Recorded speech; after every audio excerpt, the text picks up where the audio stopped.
منزل سے آگے بڑھ کر منزل تلاش کر، مل جائے تجھے دریا تو سمندر تلاش کر، ہر شیشہ ٹوٹ جاتا ہے پتھر کی چوٹ سے، پتھر ہی ٹوٹ جائے وہ شیشہ تلاش کر، اور سجدوں سے تیرے کیا ہوا، صدیاں گزر گئی، دنیا تیری بدل دے وہ سجدہ تلاش کر، دنیا تیری بدل دے وہ سجدہ تلاش کر،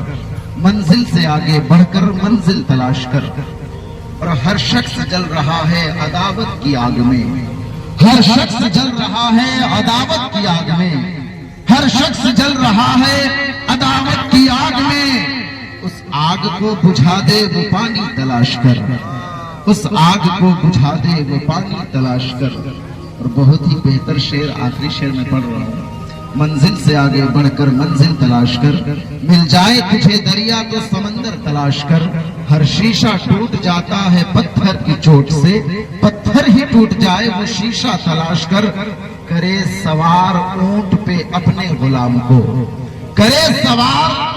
اونٹ پہ اپنے غلام کو، کرے سوار اونٹ پہ اپنے غلام کو، پیدل ہی چلے جو وہ آقا تلاش کر، پیدل ہی چلے جو وہ آقا تلاش کر، منزل سے آگے بڑھ کر منزل تلاش کر، مل جائے تجھے دریا تو سمندر تلاش کر۔ محترم سامعین کرام، آج کی یہ محفل جناب عبدالغفار صاحب کے اہلیہ کے چہلم کے موقع سے منعقد ہے۔ میں دعا کرتا ہوں یا رب العالمین اگر وہ اس وقت عذاب قبر میں گرفتار ہو تو محفل میلاد پاک کے صدقے، نعت خانے کے صدقے، علماء اہل سنت کے آمد کے صدقے انہیں عذاب قبر سے رہائی عطا فرما اور قبر میں کروٹ کروٹ جنت نصیب عطا فرما۔ محترم سامعین کرام، اللہ قرآن عظیم میں ارشاد فرماتا ہے ان اللہ مع الصابرین، بے شک اللہ صبر کرنے والوں کے ساتھ ہے، بے شک صبر کرنے والوں کے ساتھ اللہ تبارک و تعالی ہے۔ آئے دن دنیا میں کچھ نہ کچھ گھٹنے گھٹ رہے ہیں، بلکہ کچھ دنوں سے تو یہ دیکھا جا رہا ہے کہ ہمارے علاقے میں ہی بہت سارے گھٹنے ہو رہے ہیں۔ ایسے ماحول میں ہمیں گھٹنوں کو دیکھ کر کے عبرت حاصل کرنا چاہیے اور خود کے اعمال کو سنوارنے کے فکر میں لگ جانا چاہیے۔ چلتے چلاتے ہماری باری کب آ جائے گی ہمیں کچھ بھی نہیں پتا۔ کسی کے موت کو دیکھ کر کے اس پر آنسو بہانے سے بہتر ہے کہ ہم اس سے عبرت حاصل کریں اور اپنے اعمال کا جائزہ لیں اور اپنے اعمال کو سنوارنے کی کوشش کریں۔ یقیناً صبر کرنا تو بہت مشکل ہو جاتا ہے۔ آپ اس کے دل سے جا کے پوچھئے جس کا جوان بیٹا ابھی اس کی شادی تک نہیں ہوئی تھی، کسی حادثے کا شکار ہو کر کے وہ انتقال کر جاتا ہے۔ آپ اس کے دل سے جا کے پوچھئے، عبدالغفار بھائی صاحب بیٹھے ہوئے، ان کے دل سے پوچھئے کہ ہم سارے لوگ تو آپ کی دعوت محبت پہ لبیک کہتے ہوئے آ گئے، مگر آپ کے ہم نشین، آپ کے ہم سفر، آپ کے شریک حیات آپ کو چھوڑ کر چلے گئے، آپ کیسا محسوس کر رہے ہیں؟ ہر کوئی کہہ رہا ہے صبر کر لیجئے، صبر کر لیجئے، مگر آپ کیسا محسوس کر رہے ہیں؟ تو یہ یہی کہتے ہوئے نظر آئیں گے کہ کاش کچھ سال اور رک جاتی، فلانا بیٹا کی شادی کر لیتے، فلانی بیٹی کی شادی کر لیتے، ساتھ رہ جاتے تو بڑا اچھا تھا۔ اب ان کے شادیوں میں میں اکیلا رہوں گا، میرا بیٹا کہے گا میری امی کی یاد آ رہی ہے تو میں کہاں جاؤں گا، کس کو لا کے اس کے سامنے کھڑا کروں گا؟ لیکن قسم خدا کے مسلمانوں یاد رکھیں، یہی تو ہمارے لیے خوشخبری ہے کہ مومن کے دونوں ہاتھوں میں لڈو ہے، دونوں ہاتھوں میں لڈو ہے، زندہ ہے تو نبی کے غلام ہے، انتقال کر گئے تو نبی کا قبر میں دیدار ہے، دونوں ہاتھ میں لڈو ہے۔ بس یہی ایک بہانہ ہے کہ ہم اپنے دلوں کو سکون پہنچا دیا کرتے ہیں، اور میں تو کہتا ہوں کہ صبر ہی کریں، اس لیے کہ بیٹا جائے، بہن جائے، ماں جائے، باپ جائے، مگر یاد رکھیے گا اللہ تبارک و تعالیٰ اپنے فرشتوں کو بھیج کر کے اس کے گھر میں پتہ لگواتا ہے، بتا میں نے اس کے بیٹے کو چھین لیا، میں نے اس کے بیوی کو ہمیشہ کے لیے بلا لیا،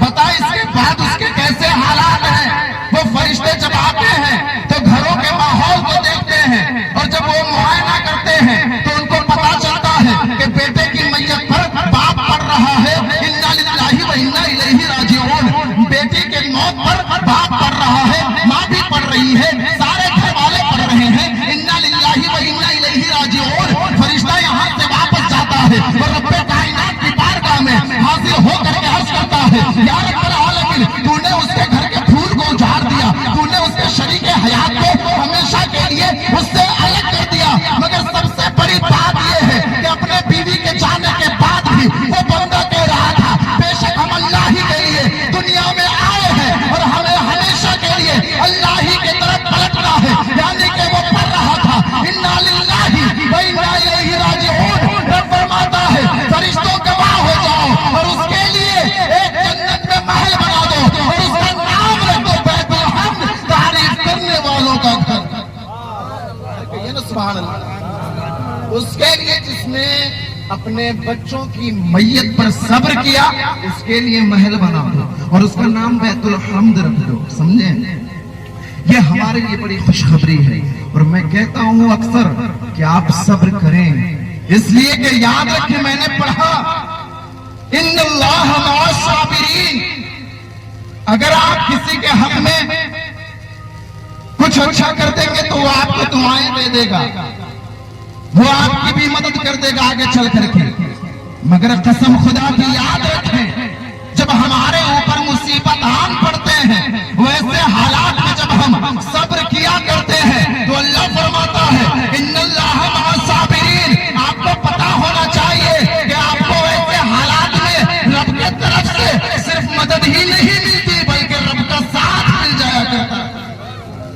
ان اللہ مع الصابرین، بے شک اللہ صبر کرنے والوں کے ساتھ ہے۔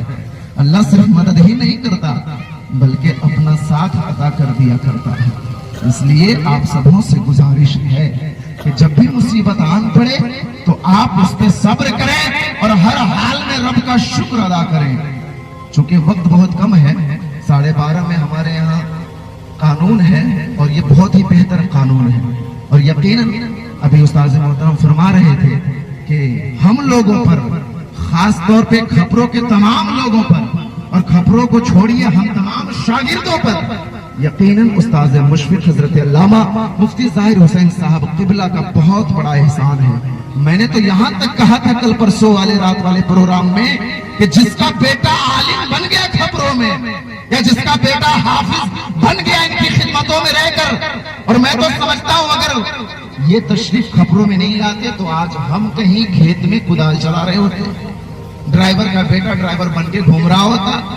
لیکن ڈرائیور کا بیٹا بھی آپ کے سامنے بول رہا ہے، اس کے پیچھے ہمارا کوئی کمال نہیں ہے بلکہ یقیناً استاذ محترم کی کاوشوں کا اور محنتوں کا کمال ہے۔ اسی لیے میں کھل کر کہتا ہوں کہ جن کا بیٹا کھپروں میں عالم بن گیا یا حافظ بن گیا یا قاری قرآن کا بن گیا، اگر اس کا باپ میرے استاذ محترم کے قدموں میں اپنے چمڑی کو اتار کر کے اس کا جوتا بنا کر کے ان کے قدموں میں ڈال دے پھر بھی ان کے احسان کا بدلہ وہ چکا نہیں سکتا ہے،